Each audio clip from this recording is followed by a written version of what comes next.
प्रतिभा देवी आजी बिछणारे सोई सोई अतीतर पृष्ठा ओलटाउछंती।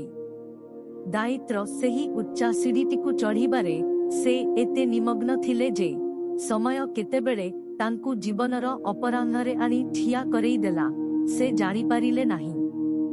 जेउ 60 वर्षर दायित्वकु से दिने गर्वर सह बोही चलीथिले आजी ताहा अजाणतरे समस्तंको पाई एक बोझ पालटी जाइछि।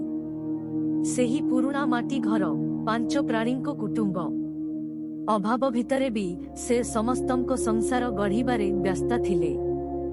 शिल्प रोजगार भितरे पिलांको स्कूल कॉलेज पाठ आउ सेमानंकर 100 अरियरदळीकु पूरण करिबा पाई से निजकु जळाई देइथिले। समस्तंकु शांतिर नीड़ देबा पाई से चेष्टा करी करी निजे केउ एक अशांतिर साम्राज्य रे हजि जाइथिले ताहार हिसाब काहा पाखरे नाही। निज पाई किछि इच्छा करिबा मन भरी किछि कहिबा बा पसंदर किछि खाइबा सबुथिरे से निजे ही अंकुश लगाई देइथिले।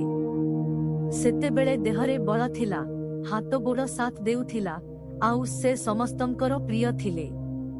हेले आजी सेही अक्रांत हाथ गोड़ थकी जाइछि। अकुहा कथागुड़िक अधा रही जाइछि। क्लांत ओ तृषार्त शरीरटीए नेई से आजी केवल एक जाग्रत प्रहरी।